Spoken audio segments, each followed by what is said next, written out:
তো দশমিক ভগ্নাংশকে সাধারণ ভগ্নাংশে প্রকাশ করার নিয়ম আজকে আমরা জানব। দেখো শিক্ষার্থী বন্ধুরা, নবম দশম শ্রেণীর 19 পৃষ্ঠার বাস্তব সংখ্যার 13 ঘয়ে এই আবৃত দশমিক ভগ্নাংশটা রয়েছে।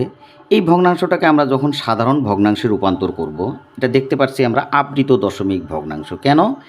এই যে দেখো, এই এই দশমিক ভগ্নাংশে এর এই 8-এর উপরে একটা পৌনঃপুনিক বিন্দু আছে। এই পৌনঃপুনিক বিন্দু থাকার অর্থ এটা আবৃত দশমিক ভগ্নাংশ। আবৃত দশমিক ভগ্নাংশের এখানে আবৃত অংশের অঙ্ক রয়েছে একটা, আর এই অনাবৃত অংশের অঙ্ক রয়েছে একটা, আর পূর্ণ সংখ্যা রয়েছে এখানে একটা।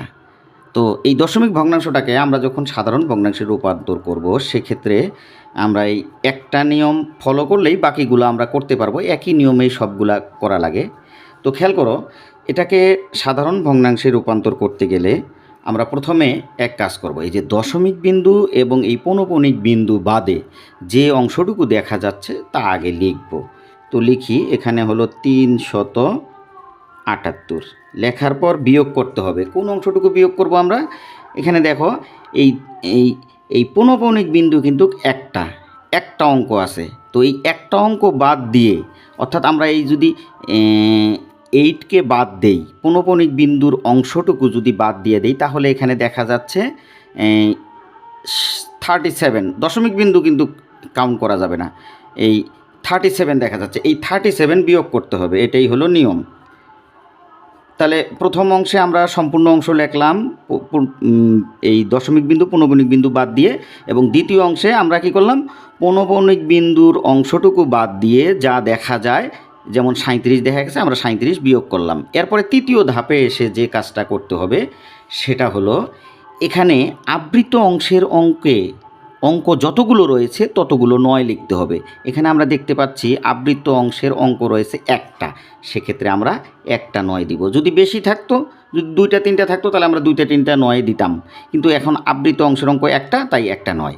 এরপর অনাবৃত অংশের অঙ্ক কয়টা? এখানে একটা, এই কারণে একটা 0 দিতে হবে। এটাই নিয়ম। আবৃত অংশের অঙ্ক যতটা ততটা 9, এবং অনাবৃত অংশের অঙ্ক যতটা ততটা 0। এখানে অনাবৃত অংশ বলতে যেখানে এই পৌনঃপুনিক বিন্দু নাই, সেটাই কিন্তু অনাবৃত অংশ। আর অনাবৃত অংশটা এই দশমিকের পরেই থাকে কিন্তু। যাই হোক, হ্যাঁ, এরপরে আমরা কি করব খেয়াল করো। এখন একদমই সহজ, এখন আর তেমন জটিল না। এখন কি করতে হবে? এটা বিয়োগ করতে হবে। উপরের অংশে দেখো, বিয়োগ করি। এই 7 আছে, 8 করতে কত? 1। আচ্ছা, এরপরে 3 আছে, 7 করতে 4। এরপরে তো এখানে কিছু নাই, তাহলে 3-এর 3ই নামবে। এই 3-এর 3 নামলো, অর্থাৎ 341 আমরা পেলাম। এখন দেখো নিচে কত আছে? 90।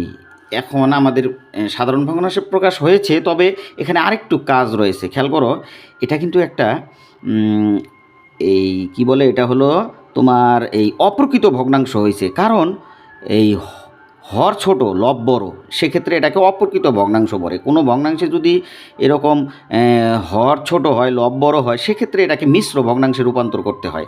তাহলে এই অঙ্কটাকে মিশ্র ভগ্নাংশে আমরা রূপান্তর করলেই কিন্তু আমাদের কাজ শেষ।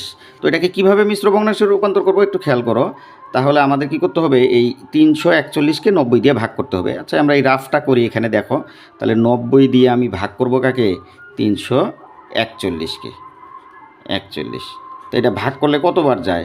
দেখো, 90 3বার যদি দেই, তাহলে 3 90 কত হয়? 3 নং 27, 270, তাই না? বিয়োগ করলে হইতেছে তোমার, এখানে আসলো 1, 0 আছে, 1 করতে 1, 7 আছে, এটাকে ধরতে হবে 14, 1 10টা 14। তাহলে 7 আছে, 14 করতে 7, হাতে 1, এটা হলো 3, 3 3 মিলে গেল। তাহলে 71 আসলো অবশিষ্ট। তাহলে এখন লিখবো কি? এই যে 3 পাইছি না, তার মানে 3 সমস্ত, এই অবশিষ্টটা চলে যাবে উপরে, আর এই ভাজক যেটা ছিল 90, এই 90 আসবে নিচে। তো এই হলো আমাদের সাধারণ ভগ্নাংশের রূপান্তর শেষ। তো এভাবেই আমরা বাকি অঙ্কগুলা করব। সবাইকে ধন্যবাদ।